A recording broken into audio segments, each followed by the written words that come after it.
back, ladies and gents. And dummy me forgot to turn the camera on when I was starting on it. This is a piece of red elm. I got a ton of the stuff back. I think about a year and a half ago.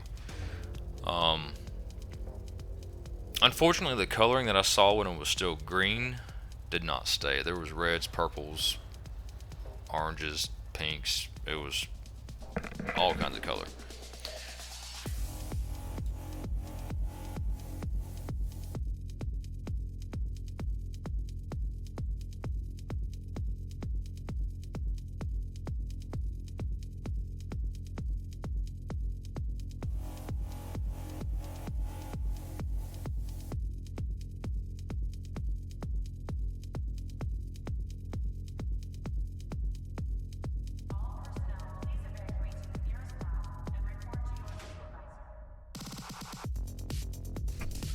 And here I'm just forming the tenon. Again, this is my Carter and Sons half-inch bowl gouge.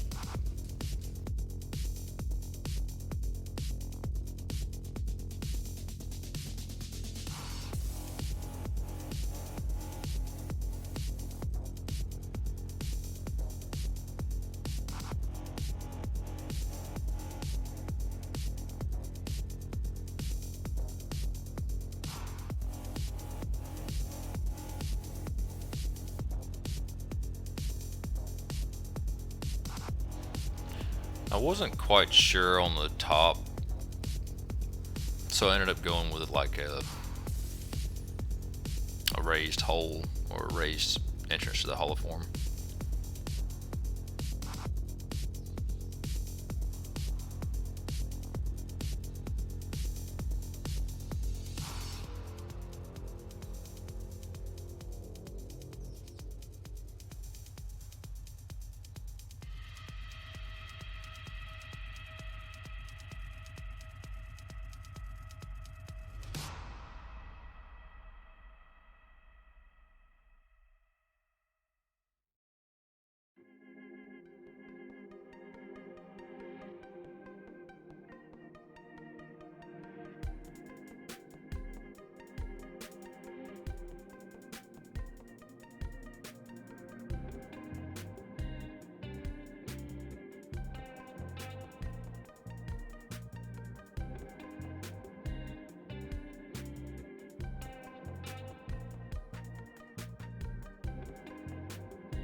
And right here, I'm putting the rings in it. That's a simple wood tools. It's the carbide set with a square, round, and diamond point. And that's what I'm using as a diamond point right here, just to get my rings cut out, and then I'll go back later on and burn them in.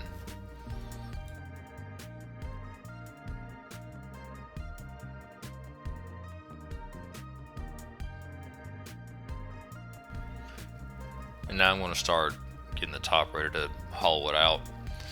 Ever since I swapped over from that carbide cutter to that high-speed steel cutter, hollowing these things has been a breeze.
right here I've got a sharpening stone that I use on that little bitty cutter. It's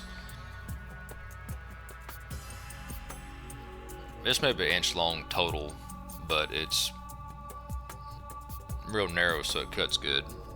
And all I do is just take a little sharpening stone with oil and just give it a few rasps every now and then to keep it sharp, and it stays sharp that way.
I'm mopping it down with myelin sanding sealer right here so I can start the Axe abrasive paste.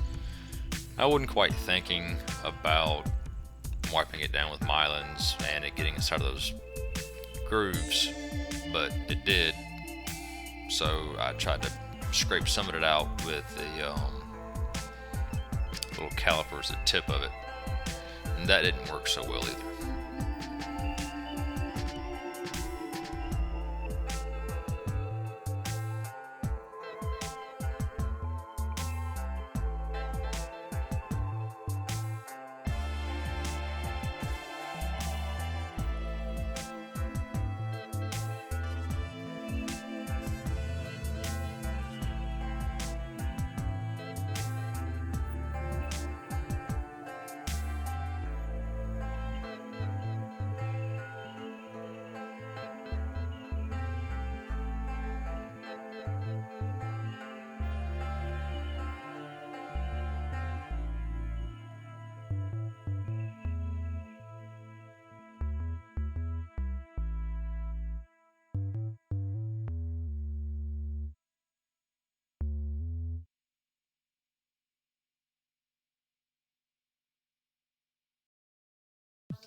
In this process right here, I wasn't thinking clearly, and it was just a complete waste of time because I finally realized in a minute that, hey, just turn the lathe wide open and burnish the lines with the metal. It'll create black lines and clean the gunk out of it.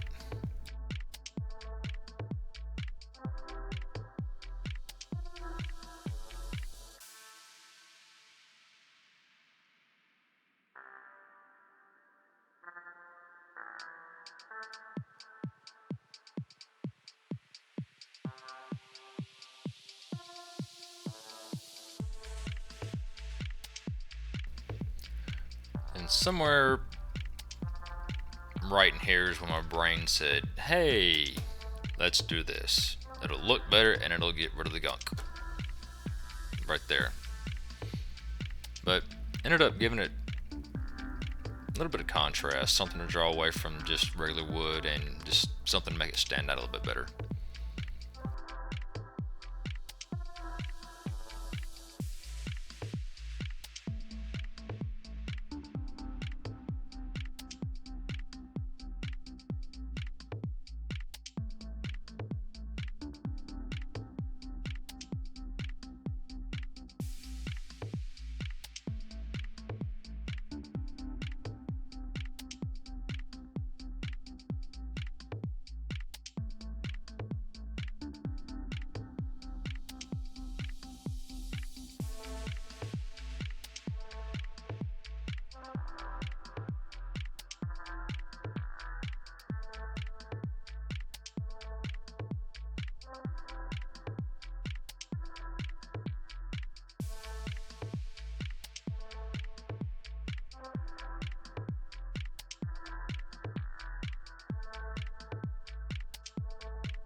Right here, I'm just using my little bitty Sorby parting tool. I prefer to give it a straight bottom, flat, kind of like the raised top, just to match it up a little bit more. I'm not real happy with how it turned out in my eyes, but it is what it is.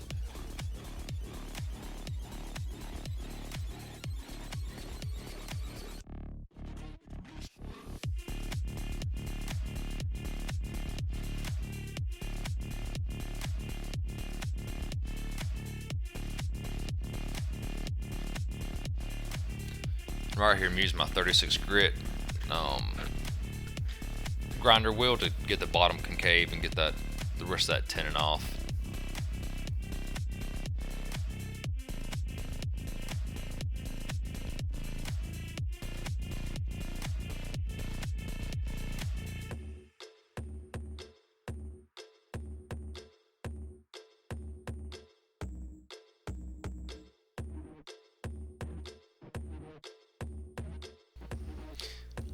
I kept having issues with my burner. You'll see that I stopped because it just stops burning wood right there. I thought it was a grain, but the tip never would get hot like it should.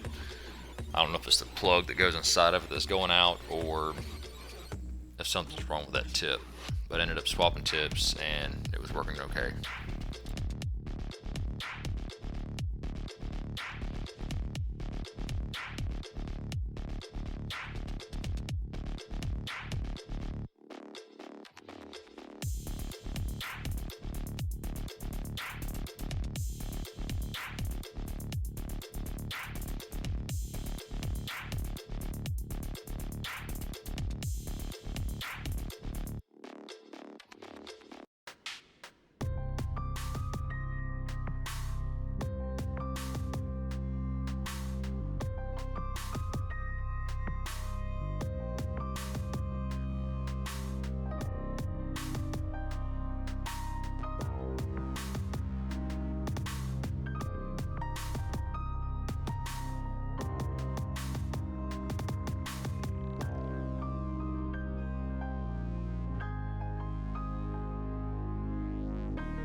Well, that's her. So hit the like, subscribe, whatever you want to do. Hope you enjoyed it. Until next time, see ya.